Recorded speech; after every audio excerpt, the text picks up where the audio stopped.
Sa video na ito ay magbibigay ako ng kunting idea para sa iyo.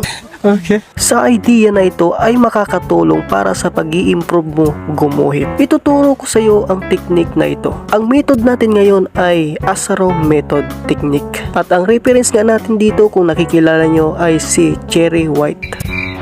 Papaano ba mag-start na gumuhit nito? Ang una sa lahat ay dapat mong matutunan ay ang pagtansya ng bawat gap nito, ng bawat gap ng mga part ng mata, ilong at bibig, buong face. Alam mo na dapat ang mga sukat ng mga gap ng mga yan dahil hindi naman mahirap pag-aralan ng mga yan ang pagtansya at sukat dahil iisa lang ang mga sukat ng mga mukha natin. Huwag lang magkakamuka. Ang technique na ito na ituturo ko sa inyo ay ang Asaro method technique. Dito sa method na to ay kailangan mo munang tignan ng mabuti